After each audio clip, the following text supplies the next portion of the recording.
Your brand story is not something to be written, it's something that must be discovered. The most effective starting point for building your brand story is to begin by listening to your customers. The way your customers perceive your brand most closely approximates the real way that it's seen by prospects and other people external to your organization. So begin by listening.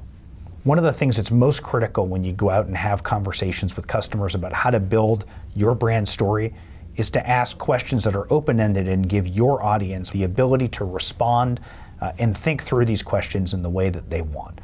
Don't ask leading questions. The story here is not about why do you think our brand is so great or why are you such a happy customer? Ask questions that are oriented around the actual story itself. A great place to begin is by asking your customers what their world looked like before they began working with you. They obviously had a way of solving the problem that you addressed before. It might have been difficult or inconvenient or expensive, but they were surviving without you. Ask about that before state. Ask what it was that really motivated them to begin a relationship and to seek you out. Inquire about their perspective from competitors. Who else did they evaluate when they were choosing whether to do business with you?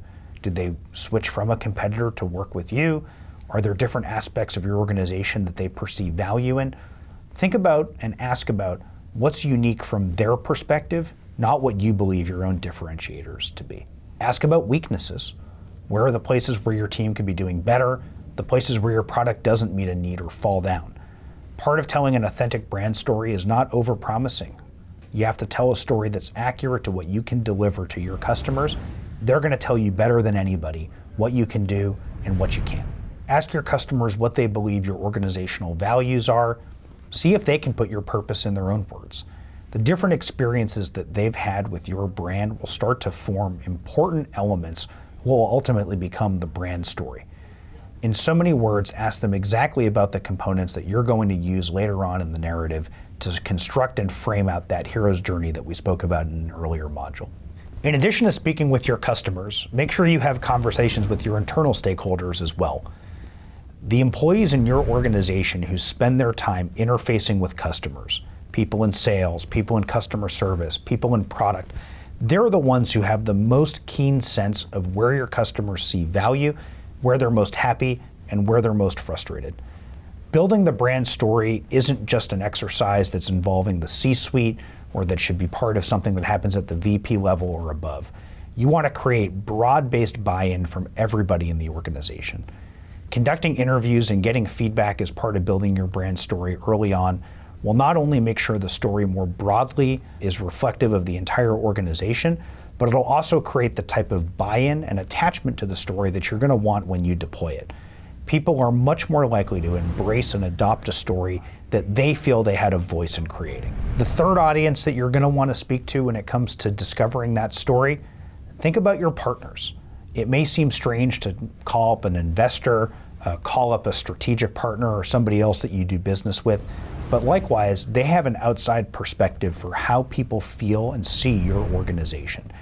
All of these different perspectives, the questions you ask your employees about values, the questions you ask your customers about experiences, all are going to begin to form those first-person perspectives that are so critical to crafting an effective story for your brand. When you speak to your employees about the foundation of the brand story, it's important to ask them questions not only about how they feel customers perceive the brand or about how they interact with customers, but also to spend time asking them how they feel your organization exudes the mentorship that will be so critical to that story. What do they think the organizational values are, whether they're defined or not? Do they perceive your organization living consistently with those values, or do they see gaps in them? Do they feel the organization does what it promises? These questions may seem simple, they may seem straightforward, but when you think about how your brand is going to be positioned as an effective mentor, they're critical to understanding the way your team can deliver on that promise. The same questions exist for thinking about the magical gift of your story, your product. Does it deliver on what your marketing and sales collateral says it will? Do customers enjoy using it? Can they wield it on their own, or does it require your constant help and support?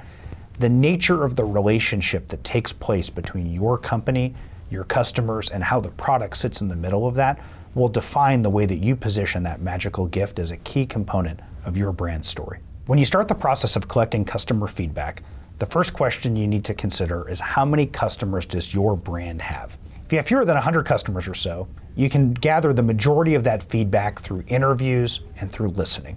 Develop a list of your customers and emphasize diversity. Think about customers who are varying sizes, have different level relationships with you, and perhaps most importantly, a mix of customers who you believe are ecstatic with your product or service, and maybe some that are a little bit less happy or even former customers. That broad base of feedback and perspective is going to be critical to making sure that your story reflects the totality of who you are as a brand. If you have more than 100 customers, certainly once you start to get up in the realm of having 1,000 or more, you're probably going to want to think about this feedback as largely being driven through surveys.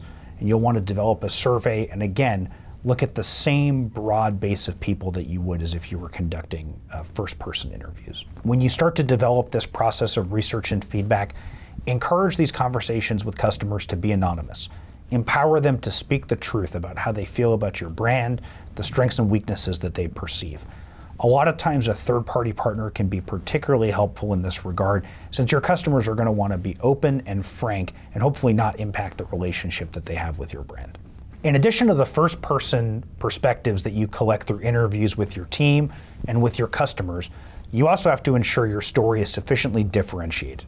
To do that, you're going to want to engage in research on your competitors, the promises that they make in the market, and how they stack up to your offerings. You'll also want to look at the market as a whole. You may very well have indirect competitors who only address a portion of the promise that you make to your customers, or maybe aspirational competitors who aren't there yet, but who you could see becoming competitors in the future. It's critical that in all of those areas, you build a story that could only uniquely be